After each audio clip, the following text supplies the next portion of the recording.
me acordé del Salmo. Mirad cuán bueno y cuán delicioso es habitar los hermanos juntos en armonía. La paz de Dios sea con cada uno de ustedes, amados. Hoy me toca el privilegio de traerle a ustedes el mensaje de Dios para sus vidas y sus mentes. Y el pasaje que vamos a usar se encuentra en Eclesiastés, el capítulo 4. Yo solamente escogí los primeros 3 versículos, del 1 al 3. Eclesiastés, capítulo 4, versos del 1 al 3.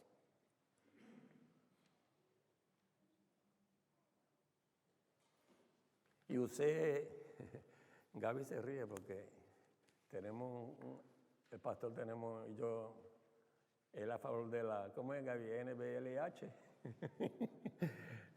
La nueva Biblia latinoamericana de hoy, que es la versión que ustedes usan. Y yo soy de la Reina Valera, de las viejas, del 60. Pero el verso lo quiero citar de la versión que nuestra congregación aquí usa. Y yo he tenido alguna inquietud cuando hablamos, ya está ahí, cuando hablamos de Eclesiastés, porque la serie aquí nos ha puesto el otro lado difícil de la sabiduría, Gaby, el otro lado difícil de la sabiduría. Y yo en esta mañana, pensando en eso, decidí ponerle otra cosa a Eclesiastés, buscando significado de nuestras vidas, buscando significado para nuestras vidas. Lee la escritura de la siguiente manera, si ustedes son tan amables y se ponen en pie, honrando en este caso al Dios de las Escrituras.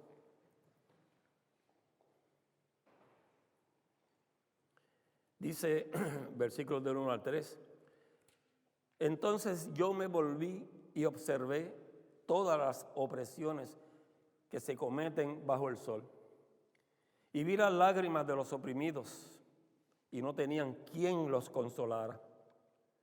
En manos de sus opresores estaba el poder, y no tenían quien los consolara. Así que felicité a los muertos, los que ya murieron, más que a los vivos, los que aún viven. Pero mejor que ambos, dice el predicador, está el que nunca ha existido,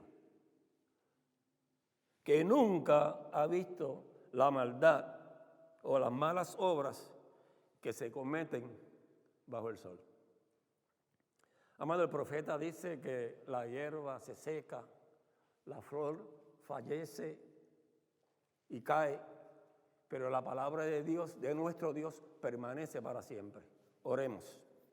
Amado Dios y Padre Celestial, realmente tú eres un Dios maravilloso. Tú eres un Dios grande, todopoderoso y amoroso sobre todas las cosas. Sobre todo para con tu pueblo que no merece ese favor tuyo, oh Dios, pero que te ha placido regalárnoslos y mostrárnoslos a nuestras vidas, y también espera que podamos compartirlo con otros. Te suplicamos que tome nuestras mentes y nuestros corazones en esta mañana y, guiados por tu palabra y por tu espíritu, seamos llevados hasta tu misma presencia, donde podamos alabarte, bendecirte y a la misma vez ser transformados por tu poder para la gloria y honra de tu nombre. Señor, ¿qué somos? ¿Qué soy? Solamente por tu gracia, Padre, somos lo que somos. Y confiamos que tú escuchas nuestra oración, y más que eso, Señor, confiamos en que tú continuarás obrando en nuestras vidas, glorificándote de una manera especial. Por eso es que oramos a ti, en esa confianza, en esa esperanza en tus promesas. Gracias, Padre, en el nombre de Jesús. Amén. Pueden sentarse, amados. Como ven, hoy estoy sin mi amada esposa, pero estoy con mi hija. Mi esposa está, como ya algunos de ustedes saben, está en Puerto Rico ahora mismo porque nuestro nieto mayor murió la semana pasada y ella fue a acompañar a nuestra hija menor y a mi otra nieta mayor y a los bisnietos hasta Puerto Rico para enterrar a nuestro nieto. Ha sido una semana difícil. Decisiones que tomar, preguntas que tratar de responder. Increíble. La hermana Doloira, yo hablo con ella frecuentemente 2 o 3 veces al día. Ella se ha ido reponiendo poco a poco. Quien está en una situación diferente es mi nieta, la mamá, es mi hija, Sandra. Yo de amor, de corazón, siempre digo Sandri. Sandri es la que está realmente, por supuesto, como madre al fin, perder un hijo, y un hijo tan joven, apenas con 32, 33 años, que tenía 32, 33. Pero Doloiran me dijo esta mañana que le dijera a ustedes que gracias por sus oraciones. Hablamos inclusive de su posible regreso este próximo jueves, porque a mi nieto lo entierran el martes, y entonces unos días para regresar. Les pido encarecidamente que continúen orando por Sandra, mi hija.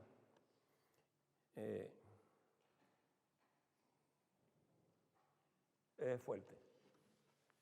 No hay muchas palabras para decir ni hablar. Ella también le sirve al mismo Dios que le servimos nosotros.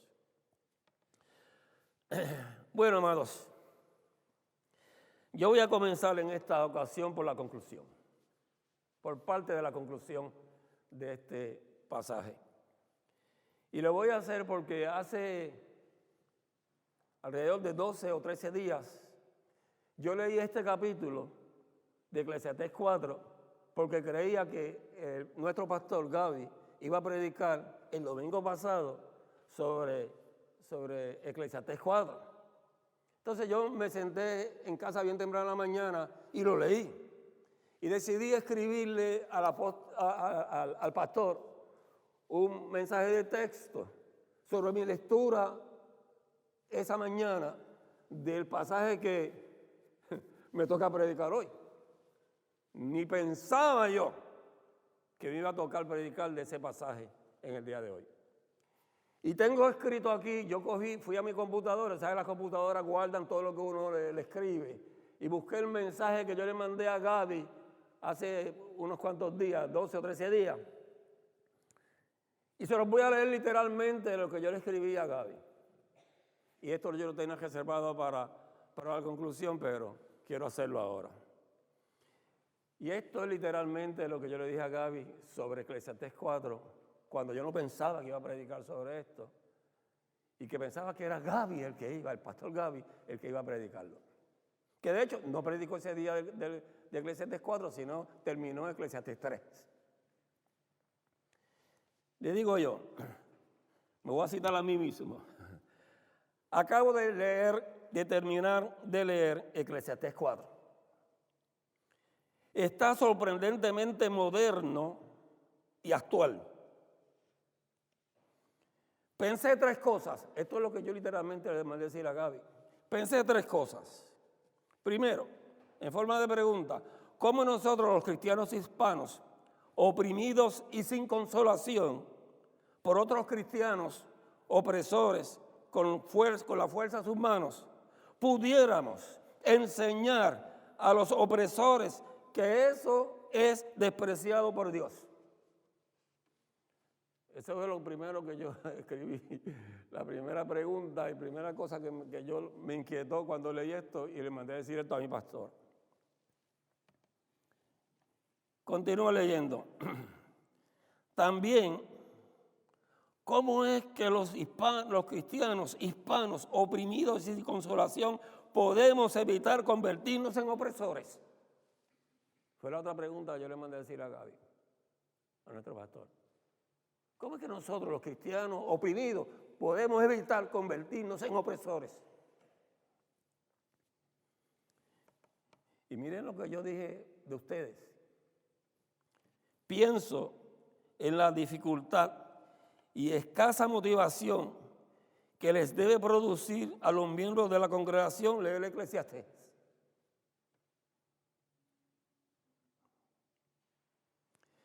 Presiento que ustedes, o sea, la congregación, tiene dos opciones.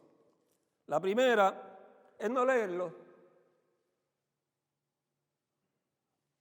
Y la segunda, recibir lo que escuchan, predicar con incertidumbre, con dudas, con preguntas y una pasajera inquietud. Y el punto número 3, otra pregunta. Todo eso estamos aprendiendo en la clase, si puedo hacerle pregunta al texto. ¿Cómo hablar de la obra de Cristo basado en este capítulo 4 de Eclesiastés?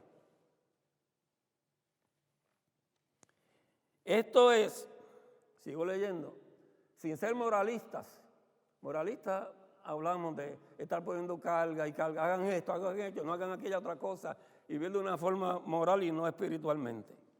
Y entonces letras mayúsculas, toda esta próxima oración yo se la puse en letras mayúsculas al hermano Gaby.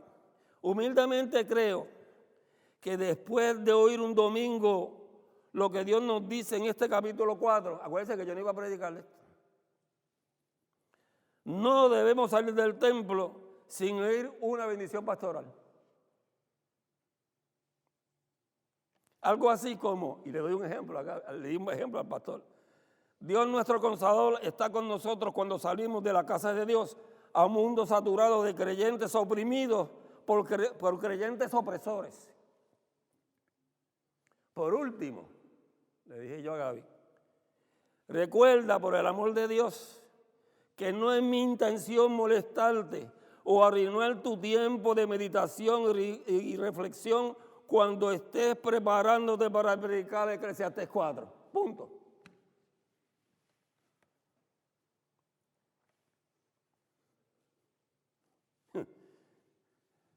En Dios realmente no hay casualidades, pero hay causalidad. Amados del Señor Jesucristo, en los últimos meses, sino quizás en los últimos años, yo creo no haber leído nada más triste y desconsolador que lo que dice este capítulo 4 de Eclesiastés. Me parece que, bueno, llegué a pensar que era mejor decirle, leerle el capítulo a usted y sentarme y decir, acá está predicado el pasaje. Pero pensando en esto, pensé, ¿cómo puede ser posible, entre muchas otras situaciones de nuestra vida, que los oprimidos no tengan cómo consolarse? ¿Cómo es posible eso? ¿Cómo no puede haber consuelo para el oprimido? Mientras que los opresores tengan la fuerza y el poder en sus manos para actuar intencional o intencionalmente oprimiéndonos. Ese es el versículo 1. ¿Cómo puede ser posible que los muertos y no los que viven sean felicitados por el predicador? ¿Cómo es posible eso? ¿Qué nos está diciendo este pasaje a nosotros? ¿Cómo puede ser posible que el trabajo que hacemos con excelencia, que lo hacemos bien, produzca envidia en aquellos que nos rodean? ¿Cómo puede ser eso, Nelly? ¿Cómo si tú haces las cosas bien hay gente que le da envidia lo que tú haces?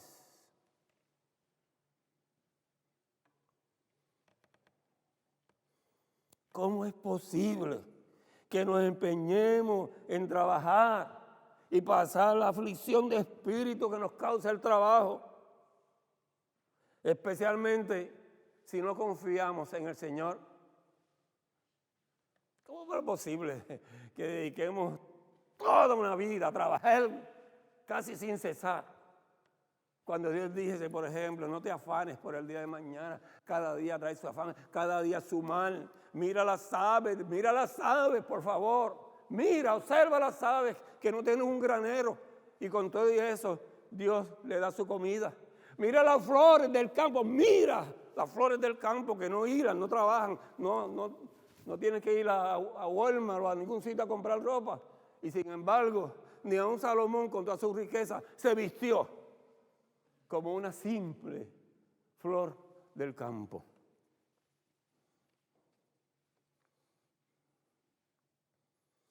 ¿Cómo es posible, amados, que intentemos ser, en Puerto Rico decimos, el hombre orquesta? El hombre orquesta es, si el hombre orquesta estuviera aquí, predicaría, se pararía aquí a cantar, nadie cantaría, él cogería esa guitarra y la tocaría a él a la misma vez, y cogería el keyboard y tocaría el keyboard, y el de esto que el hermano toca también, lo haría todo él. ¿Cómo es posible que intentemos vivir de esa manera? Como el llanero solitario. ¿Saben la historia del llanero solitario, verdad? Bueno, tenía a un indio amigo, que ¿cómo se llamaba el amigo? ¿Cómo se llamaba el indio? Tonto. En español es tonto. ¿Verdad que sí? ¿Cómo es posible que usted quiera vivir, amados, como el hombre orquesta? ¿Cómo es posible que usted quiera vivir como el llanero solitario cuando hemos sido creados para vivir en comunión, en grupo, como un cuerpo? ¿Cómo es posible?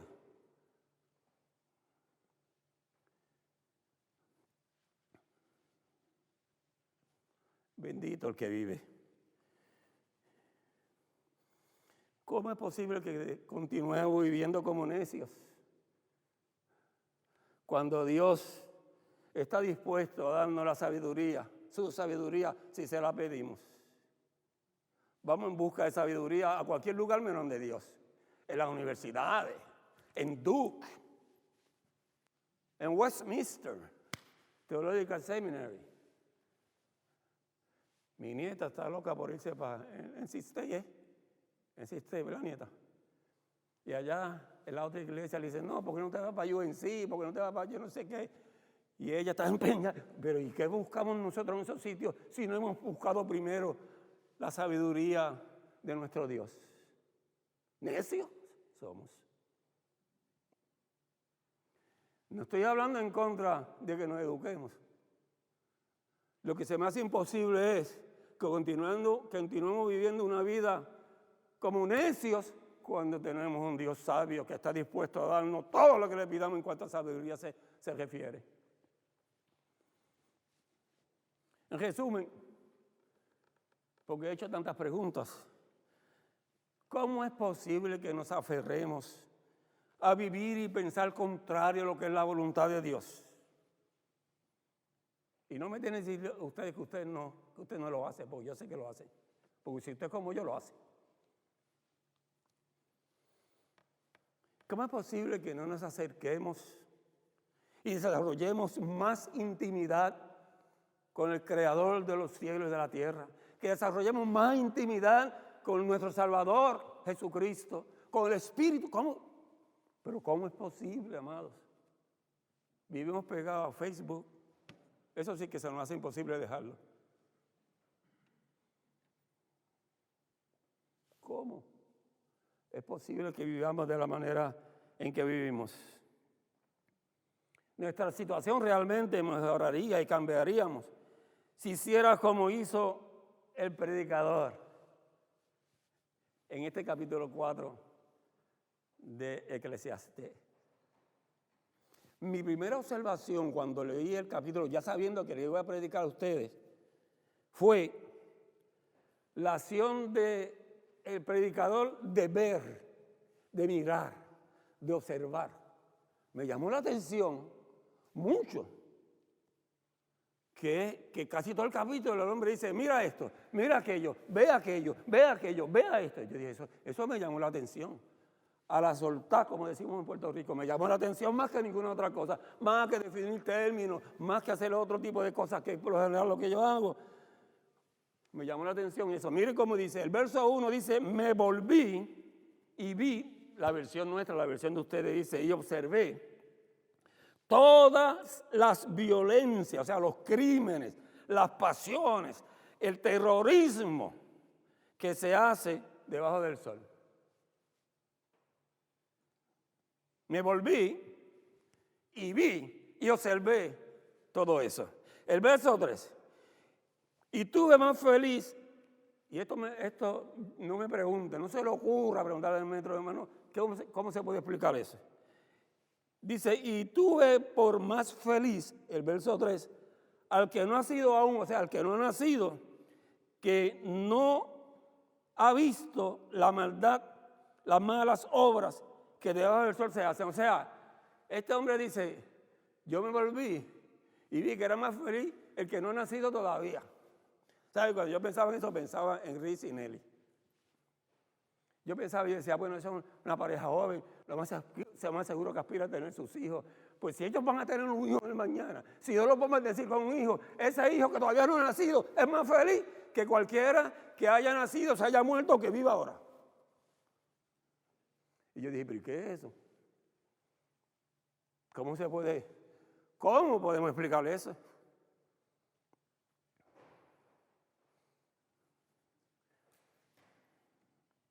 El verso 4 dice, he visto, fíjense todo lo que este hombre ha visto, he visto asimismo que todo trabajo y toda excelencia de obra despierta la envidia de los que nos rodean. O sea, que él vio cuando una persona estaba haciendo un trabajo excelente, con una habilidad, con una entrega, con una pasión, con algo que se puede distinguir. Pero también vio aquellos que por causa de ese trabajo hecho con habilidad, con toda la destreza, con todo el empeño, había quienes sentían envidia. Él vio eso dice él. El verso 7. Dije, yo me volví otra vez y observé vanidad bajo el sol. Entonces, cuando yo veo la expresión, yo me volví otra vez, y cuando veo en el verso 1 dice, me volví, yo dije, pues aquí está el contexto de este pasaje. Aquí yo voy a recibir la aclaración sobre esas preguntas, miles de preguntas que surgieron. Me volví, o sea, él estaba haciendo algo que se volvió y miró. Y ahí ese último verso que le leí dice, me volví otra vez y miré y vi. Yo dije, pues en el contexto debe haber algo que me ayude a entender el pasaje. Y como siempre estamos aprendiendo, me fui al capítulo 3. Le voy a decir lo que encontré en el capítulo 3. El versículo 10 del capítulo dice, yo he visto el trabajo que Dios ha dado a los hijos de los hombres para que se ocupen en él. El versículo 16 dice, vi más debajo del sol, el lugar de juicio, allí hallé impiedad, o sea, religiosidad, herejías. El versículo 18 del capítulo 3, que yo estaba usando como contexto, que esperaba que me encontrara todo lo que este hombre había visto en el capítulo 4, dice así. Dije en mi corazón, es así por causa de los hijos de los hombres, para que Dios los pruebe y para que vean que ellos son lo mismo que una bestia. Yo empecé con dolor a ver la serie de Netflix, The Beauty and the Beast, La Bella y la Bestia. Sorprendentemente, este hombre tiene genes de bestia y de hombre a la misma vez. Y yo dije, muchos de nosotros somos así, somos bestias también.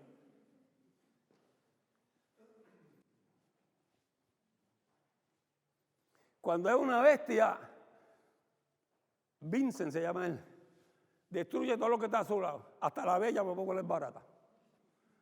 ¿Ustedes han visto la serie? ¿No la han visto?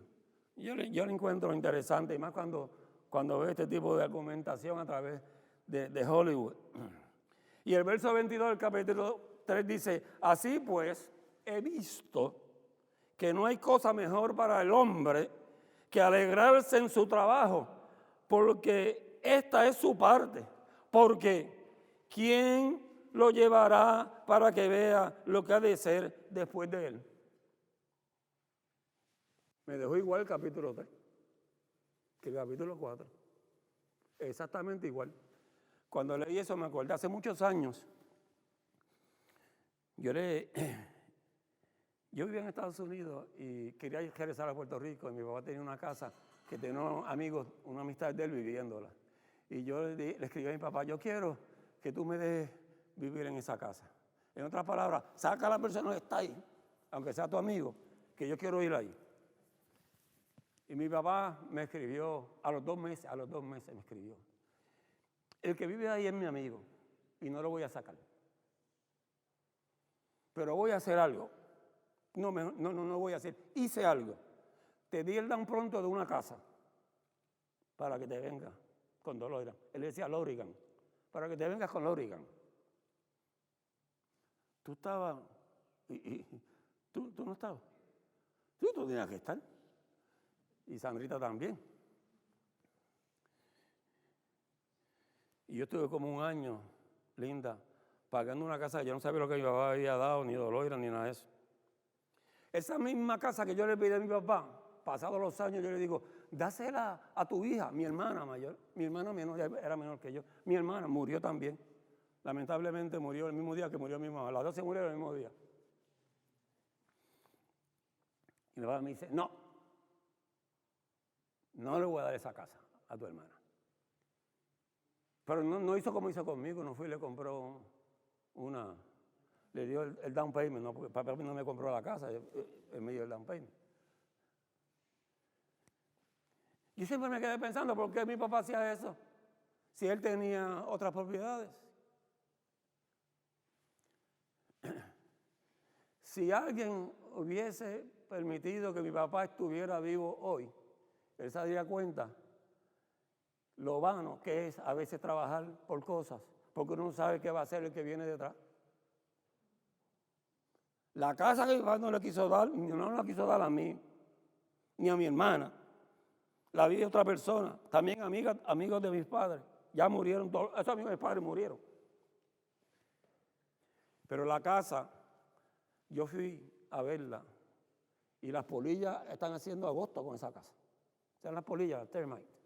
Están comiéndose, porque es una casa de tantos años, fue la primera casa que mi papá compró. Tiene el piso de concreto y unos bloques y el resto es madera. Yo fui a clavar en el balcón un panel y cuando le di el clavo, las polillas, las cosas de polilla cayeron por un montón y el clavo se fue, que eso no cogió nada. Amado, ¿para qué nos afanamos tanto si no sabemos el que viene detrás lo que va a hacer? Lo dice el predicador. Amados, ¿qué implicaciones realmente, si alguna, tiene esto para nosotros los creyentes de este tiempo?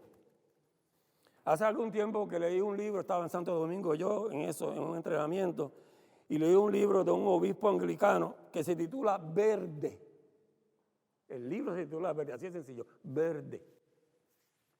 Y la tesis de ese libro, lo que ese libro trata es de la superficialidad de la iglesia de nuestros tiempos.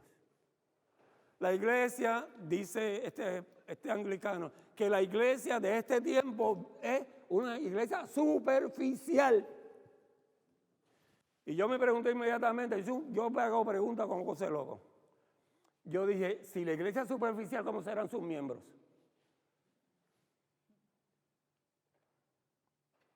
Amado, se cae de la mata, decimos en Puerto Rico.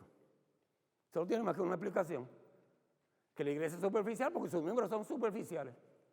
Nosotros podemos hacer la iglesia superficial. La iglesia no nos va a hacer a nosotros superficial. Nosotros hacemos la iglesia superficial. Y como estoy detrás de Gaby, y ambos estamos leyendo a un amigo mío personal, gracias a Dios, el doctor Tim Keller, que escribió un libro que se llama La Oración, un bestseller del New York Times, que dice, experimentando asombro e intimidad con Dios. Ese es el libro, La Oración, experimentando asombro e intimidad con nuestro Dios. Y esto es lo que dice el doctor Keller en una parte de ese libro, y lo voy a citar. Dice, escuchen bien porque es bien importante esta. Y va con lo que queremos ver sobre ver y analizar. Dice, las personas que meditan, y no es que están en clases de yoga, no es que se sientan, no es eso. Eso no es la meditación. No. La meditación que te saca a ti de la ajedrez del mundo y te mete allá en un cuarto que ve las luces brillar y todo es bonito y el sol calientito. Eso no es meditar. Y dice, las personas que meditan, las que sí hacen la meditación correcta, se convierten en personas de substancia que han pensado las cosas, que piensan bien las cosas y tienen convicciones. Esa palabra, yo sé que los domingos a las 9 la han oído anteriormente en la clase de las 9 con el pastor y también en la clase de los jueves, que tienen convicciones profundas, que pueden explicar conceptos difíciles en términos sencillos y que tienen razones sólidas detrás de todo lo que hacen. Si usted medita, y yo sé que el doctor Kelly está diciendo, medita en la palabra de Dios. Si usted medita en eso como tiene que ser, usted va a desarrollar convicciones propias, profundas, que le van a dar peso y sustancia a todo lo que usted hace. Entonces dice el doctor Kelly, muchas personas no meditan, solo leen por encima. Y yo pensaba, esto lee por encima. Pensaba, lee por encima. Es un escáner. ¿Saben lo que es un escáner? ¿Cómo se dice escáner en español? En Puerto Rico, escáner se dice escáner. ¿Verdad? En Puerto Rico, escáner es scan. Eso es así. Un escáner, pensaba yo, tú le pones una hoja de papel, así. Y el escáner y te copia todo lo que dice ahí en colores, con la misma letra. Y si usted lo deja ahí, el escáner vuelve y produce lo mismo. Pero el escáner no lee, no sabe lo que dice, ni significa eso, aunque puede reproducir un documento. Muchos creyentes, amados, somos escáner.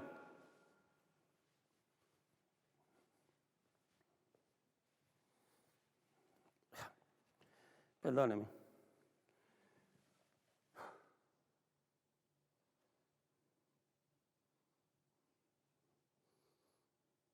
Déjame aclararle brevemente, porque tenemos otras cosas que queremos hacer.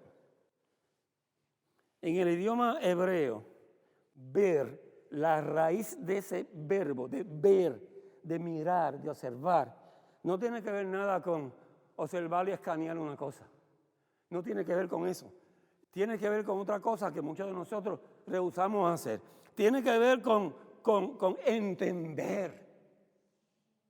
La raíz de ese verbo ver es entender, es revelar, es examinar, es inspeccionar bien, es convertirse como un espía que busca todos los ángulos, busca todos los detalles. El espía sabe todas las cosas. Los espías son entrenados para, si tú estás delante de un espía, él sabe si tú estás agitado, si tienes miedo, si no, es con mirarte nada más. Sabe medir las papitas, tu sudar, todo ese tipo de cosas. Eso es la raíz del verbo ver en el hebreo. El problema que tenemos nosotros, que miramos y no vemos nada. ¿Por qué? Porque vivimos y leemos superficialmente. No empleamos el tiempo en ir a un diccionario, en leer con calma, el correctamente, emplear el tiempo. Y les voy a decir ciertamente, aquí deben haber, ¿qué? 40 personas más o menos, no sé. Yo soy malo para esos cálculos. Pero vaya el jueves o el domingo al estudio bíblico y usted me va a decir. Fui a visitar una iglesia en Raleigh no hace mucho con mi esposa. No tengo una tristeza porque no vivo ninguno de los líderes. Los que están el domingo aquí, estoy hablando de aquella iglesia. Los que están el domingo en aquella iglesia alabando y glorificando a Dios y guiando a la gente en adoración, no estaban en el culto de oración. Rapidito, para que puedan entender. Déjenme dar un brinco y salir de Eclesiastés porque me tiene nervioso Eclesiastés. Quiero dar unos ejemplos de qué pasa si no observamos y miramos bien. 3 ejemplos sencillos. El primer ejemplo está en el Salmo 33, 1. Cuando dice, mire cómo empieza el versículo 1 del Salmo 33, dice, mirad cuán bueno y cuán delicioso es. O sea, mirad, observen, analicen, entiendan lo bueno que es habitar los hermanos juntos en armonía. El problema es que muchos de nosotros empleamos 2 horas en un día en particular y nos olvidamos de los otros 6. No hay ni delicia ni armonía en los otros 6, como tampoco. Yo tengo una tesis que no está aprobada, pero tengo una tesis, que es que si tú vienes el domingo a la iglesia y tú dices, ese no me motivaron, es porque el resto de la semana, los otros 10 días, tú no estás tampoco motivado. Si tú durante 6 días tú no estás en la presencia de Dios, no trabajas para Dios, no le sirves a Dios, no te reúnes con Él, no le hablas, no buscas intimidad, no esperas hacerlo el día que hemos separado para juntarnos y hacerlo aquí. Es imposible. Mirad cuán bueno y cuán delicioso es los hermanos, ¿qué? Habitar. ¿Estamos nosotros habitando? De ahí saltamos al Salmo 34. Mirad, bendecid a Jehová, vosotros, todos los siervos de Dios, los que en la casa de Jehová estáis por las noches. Y yo dije, ninguno. Apenas llegamos por el día, por la mañana. Por las noches. Y mira, ¿cómo es posible bendecir a Jehová si tú no meditas y reflexionas en las cosas del cómo? Esas son las preguntas. Y como yo le pregunté a Gaby, ¿cómo se habla aquí de Jesucristo? Mire, yo brinqué a la parábola de los talentos, de los terrenos, donde el sembrador salió a sembrar. El sembrador es Jesucristo en ese sentido, en todo caso, Gaby y yo y las personas que predican, salimos a sembrar. Sembrar la semilla, que el mismo Jesucristo dice que es la palabra de Dios. Y parte cayó junto al camino. ¿Y qué pasó? Vinieron las aves del cielo.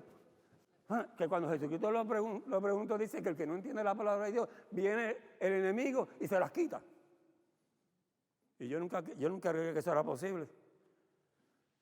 ¿Cómo el enemigo puede quitar? Es que sigo preguntando. Déjenme hacer algo. Miren, léanse después el capítulo 13 de Mateo, para que ustedes vean esta parábola lo que quiere decir. Yo me había intentado para este pasaje de hoy, esta predicación, entrar en la gramática y en pensar como me gusta a mí, me fascina, porque me fascina. Pero decidí que no, y con esto voy a concluir. Amados, permítame darle una mejor aplicación al texto de hoy, que usted lo puede leer con calma en su casa. Cuando el predicador en Eclesiastés dice, me volví y observé, a mí me parece que esa es una invitación de nuestro Dios para que hagamos lo mismo. Más que otra cosa, el Dios nos está invitando a que analicemos nuestras vidas, que veamos nuestras propias vidas, las vidas de los que nos rodean, y lo hagamos a la luz de la Escritura, no a la luz posiblemente de lo que vemos, sino yo me dejo llevar por lo que veo en mi nieto que van a enterrar el martes. Yo diría que va derechito al infierno, express. Pero yo veo la relación que tuvo él con Jesucristo, pero no veo sus acciones, sino lo que Cristo hizo por él. Y me atrevo con toda seguridad a decir que mi nieto está en la presencia de su Señor. Mi nieto, que cuando era un bebé, un niño, le decía a la mamá Sandra cántame, esa es su lectura, ese era su salmo favorito, el 121. Alzaré mis ojos a los montes, ¿de dónde vendrá mi socorro? Mi socorro viene de Jehová, que hizo los cielos y la tierra. Mire, observe su vida. Hágala a la luz de la Escritura, como su vida de creyente. No observe la otra. La otra no debe existir para usted, porque Cristo murió por usted y usted está muerto, debe estar muerto a esa vida. Y observe, deténgase por el amor de Dios, mire la Escritura y deténgase en la Escritura. Venga los domingos, si el pastor se le ocurriera algún día la descabellada idea de tener culto de estudio bíblico todos los días, usted venga, porque esto debe ser de día y de noche. Que es una forma hebrea para hablar de la totalidad, los extremos, día y noche. Habla de un espacio, que dice siempre. No podemos vivir una vida aparte. Vuélvase de donde usted está, a donde está mirando, y vea lo que el Señor le dice. Haga como no se entretenga en esa maldad y cosas que hay. Analícela así y vea cuál es su esperanza.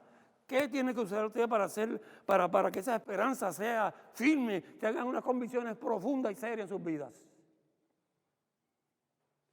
Y cuando usted lo haga, notará que por la gracia de Dios terminarán en sus vidas la vanidad. Dios les bendiga, hermanos.